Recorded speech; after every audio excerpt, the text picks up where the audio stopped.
So I'm gonna try something a little bit different today. Basically all I've got going on today is a lot of running around. I've got to run into Bayfield, check in, make sure my insurance requirements are up to date at one of the marinas where I'm gonna be doing some work here tomorrow and Wednesday. And then look over a couple boats there as well for putting some estimates together tonight. So, a little bit of running around, I figure, well, you know, I see a lot of people trying these one-day docs, basically one-day documentaries, and I thought, well, I just got a couple brand new flashcards today, and might as well break them in, right? So right now we're on our way into Bayfield. This is going to be a beautiful day for driving.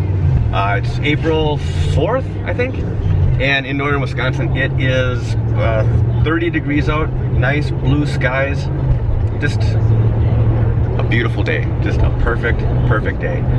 I've been batching it for the past week, give or take. I think my wife and girls are headed out for the East Coast last Tuesday, so they're back east visiting family for a little bit, and they should be back here a little bit later this week. So it's been quiet. I miss the girls, but my drive to Bayfield from the shop, basically, or you know, where I live. I don't live at the shop, but I live about 2 miles from the shop. But anyways, the drive to Bayfield from there takes about 35 minutes. So it's, you know, it's not really a drive that I look forward to doing every single day, which is usually what I end up doing during the summer. I try and limit, you know, driving there, you know, say Monday. Well, Mondays are usually ordering days, so I'm usually at the shop Mondays, getting, you know, email correspondence, getting things ordered so that they are delivered by the following Monday. And then usually Tuesday, Wednesday, Thursday, Friday, I'm in Bayfield, weather permitting, of course. And then I try and stay at the shop on Saturdays, just to, you know, keep my own sanity. I mean, the marinas in peak season, like, you know, in July, in August, the marinas are just absolutely insane on the weekends. I mean, it's a good insane, don't get me wrong. There are a lot of great people there, and it's a lot of fun, but it is just very, very busy. And if you're there trying to get any work done, it never happens. You know, you've got everybody and their brother coming up just to kind of, you know, ask questions, see what you're doing, chit chat. But the short end of that is that you don't get any work done. So yeah, you're doing some PR time, but you're not getting any work done, and you're wasting over an hour on the road, you know, throughout the day. So it just makes more sense, you know, efficiency wise, to spend that busy time at the shop, where you can actually get some other things done. It usually helps to try and have 2 projects rolling at any given time. One that's outside, and then one that's back at the shop for rain days and for weekends. So, but right now, spring is kind of a transition time for, at least for us. You're buttoning up the work that you had going on during the winter, and you're really waiting for the weather to break so that you can get back outside and start doing outdoor work at the marinas, so that everything is done before the boats get splashed here in about another, well, they're gonna start splashing here in about 3 weeks, 2 or 3 weeks. Probably not the safest thing to be doing is recording and driving, but during the summer, if any of you ever make it up to this area, you know, the Bayfield area, there is another little town about 20-30 minutes away. It's called Cornucopia. It's a very small town. There isn't a whole lot here, but it is just such a very cool, unique town.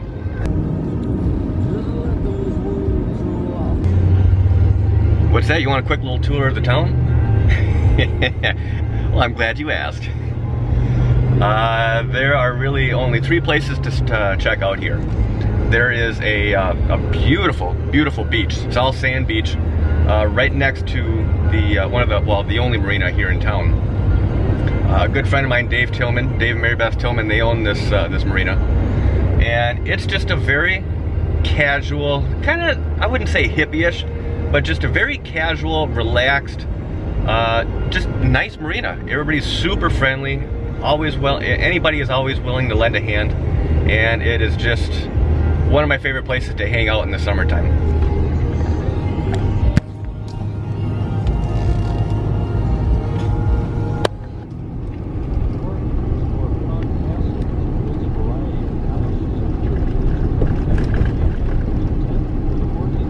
snow has finally melted. There's still a little bit of pack ice in the harbor here, but that's not going to last too much longer.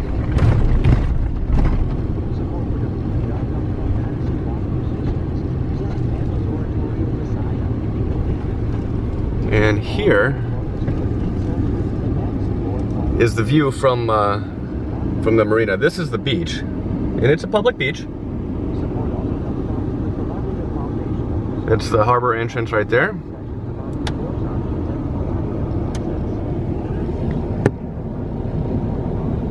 It's just a very fun, kid-friendly place to hang out in the summertime. One of the very first jobs that I ever did after I went out on my own was at this marina. It was replacing the transom on it was a custom-built wooden catch, and the owner at the time, I didn't know him at all, but Dave, the owner at the marina here, had recommended me for the for the work, and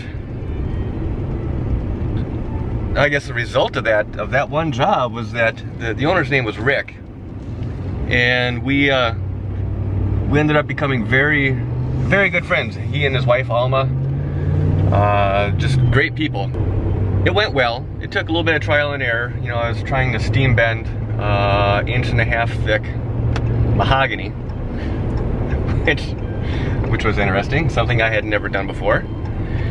But it worked. It worked. I ended up scrapping one of the chunks of mahogany, but figured it out for the second time, and yeah, all was good. He ended up selling the boat, 4 or 5 years later, and to pursue other things. But okay, the other big stop here in town is the local well.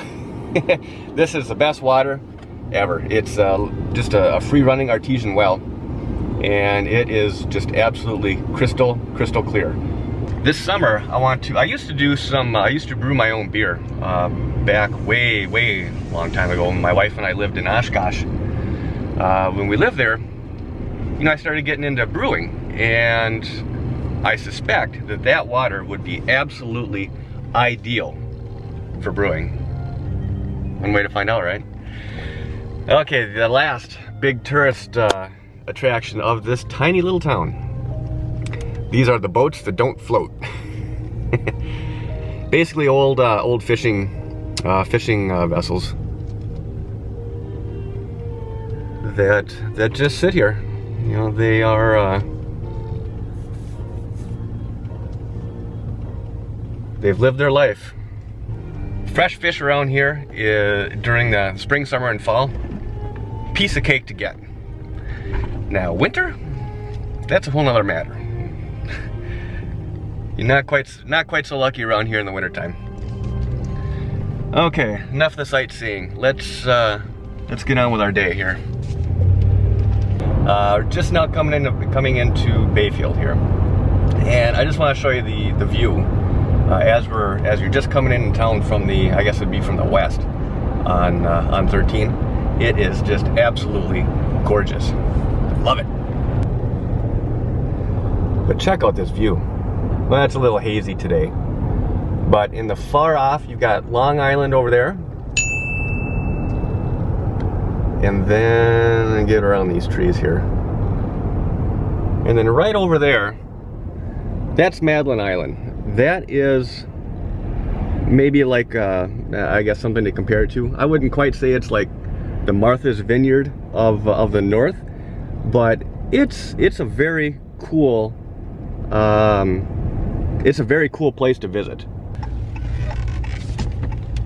All right, now the way that we get to the island around here, but there is a ferry line here that basically, I think their boats run every half hour on the hour, spring, summer, and fall.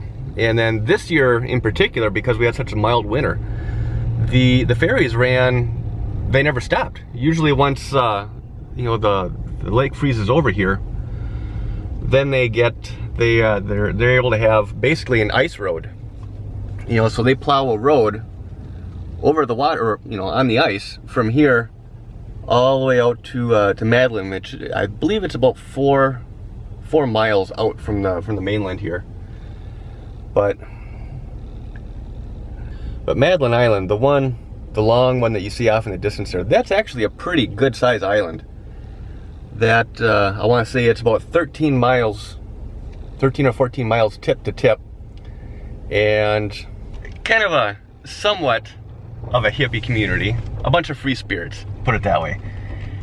Very, very interesting people, a very artsy, eclectic place, you know, for around here. A lot of fun.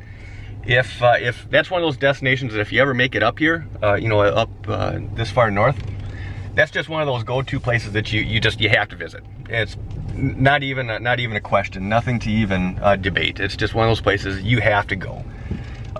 It is an experience in and of itself, and one that you will remember in a very good way, a very positive way. It's kid-friendly. It's just a very fun place to go and hang out. There's a couple of bars out there, very different type bars, kind of the kind of places you would see out in Key West.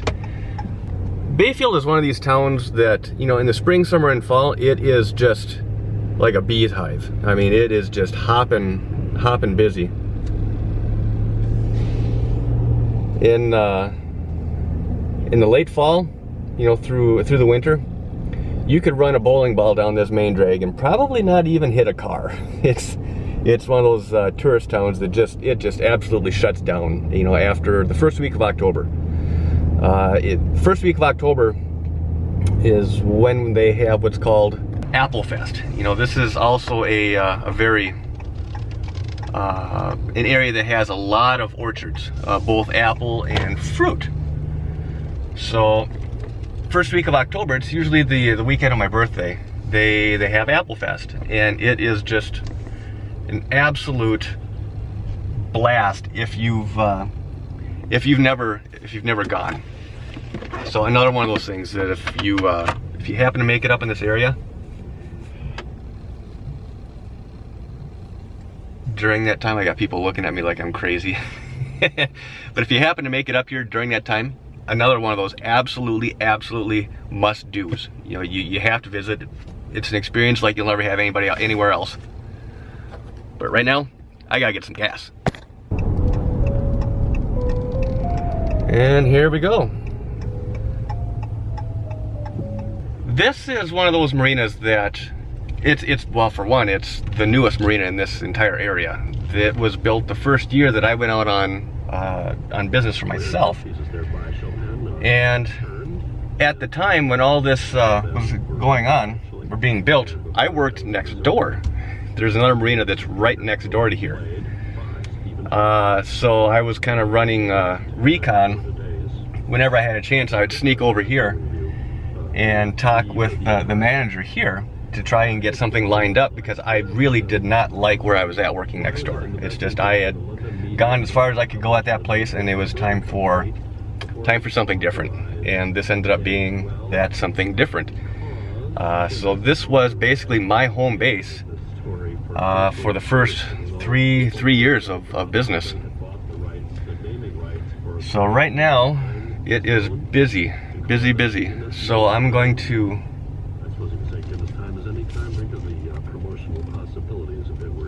kill the camera here, and then I've got to go in for a meeting. So pretty boring stuff. Probably can't bring a camera in there. So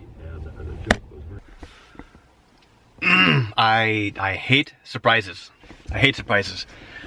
Turns out my insurance company did not forward this year's 2016's policy to the marina, which means that I can't start work on these projects here until they get the paperwork in hand. So it's already 2 o'clock, so that means I need to hightail it back home and email my insurance company and hope that they can get the forms and everything faxed over here before tomorrow morning.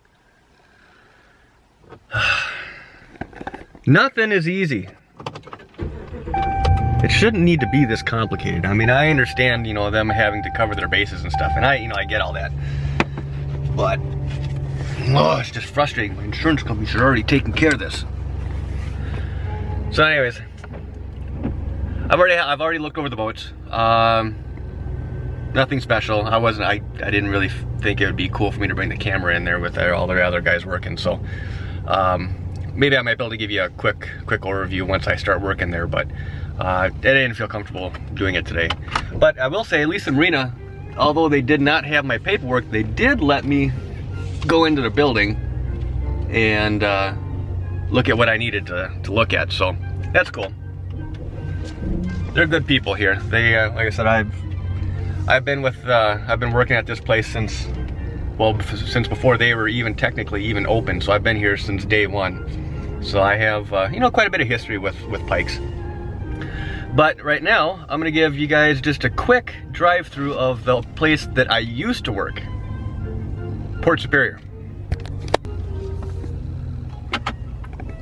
Okay, so here, these two marinas, Pikes and Port, are side by side, and right here is basically the dividing line. So right now I'm on Pikes or Port's property, and this marina has been here for quite a while, 30 years or more, I want to say.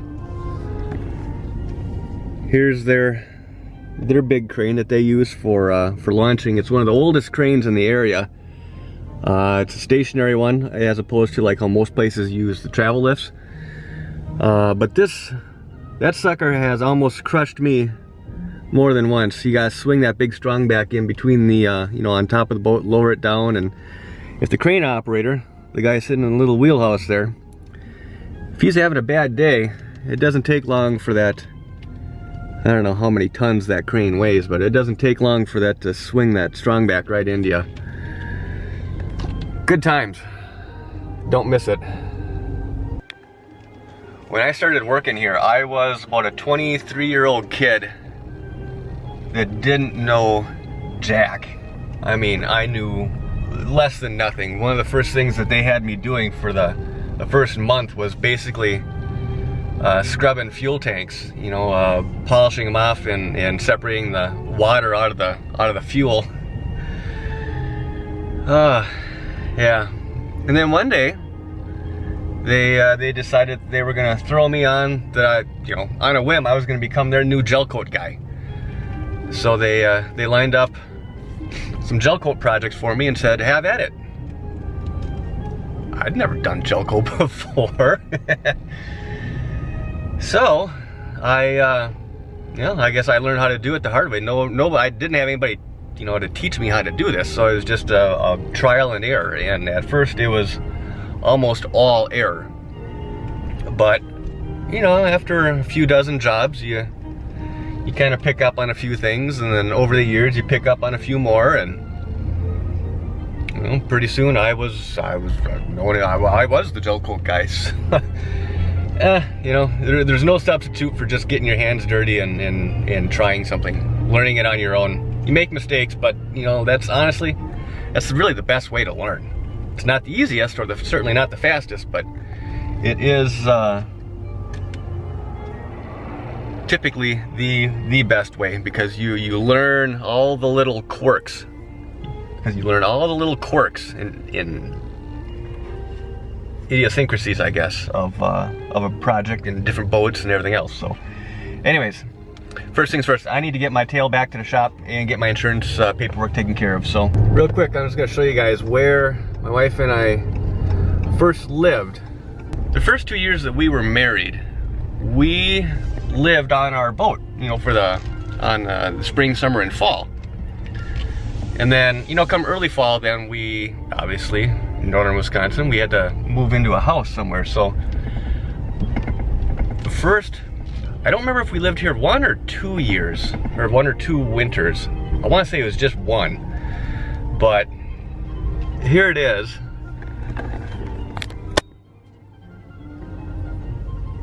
It's that ugly ass brown house right here on Wilson Street.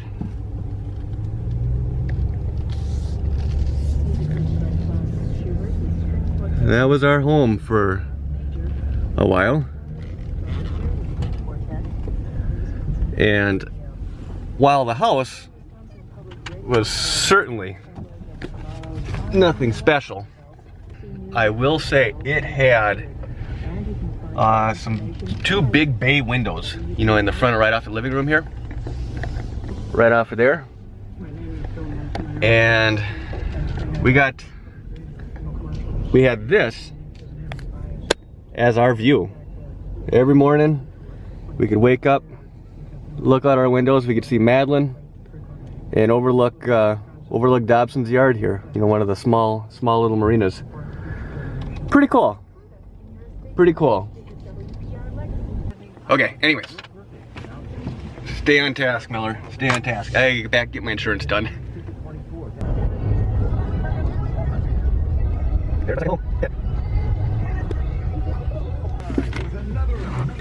And on that note, I think I'm gonna end this little video here, or vlog, whatever. I don't even know what you call this. New text message from Miller and Alyssa. Okay. So anyways, I got a pretty boring day ahead of me. I've got estimates and some emails. Oh, let's see. How many emails do I have? Not bad. You know, I realize this kind of video isn't for everybody, but on the last one, on the last Q&A I did, I had, you know, some pretty positive feedback of people saying that, you know, that they actually enjoyed seeing a little bit more of the personal side of Boatworks Today. So this was a bit of an experiment for me. I may never do it again. It really depends on how well it's received. So if you enjoy these kind of things, you know, let me know. Leave a comment, give a thumbs up, and if you didn't like it, you know, that's cool. I understand that too. It's not for everybody. This is not going to replace the normal project video that I'm going to be having out. I think I'm going to try and have it out by next week, which is going to be that second follow-up gel coat video for doing the non-skid stuff. So, so if this wasn't your thing, don't worry. The regular project videos are coming, but I'm just trying to, again, experiment a little bit, trying to find new ways to kind of try something new, something different, introduce something a little bit more personal, more light to this channel. So, any event, I'm gonna check out. I'm racing the clock right now to get the insurance done. So, have a great night, everybody, and I will talk to you again very soon.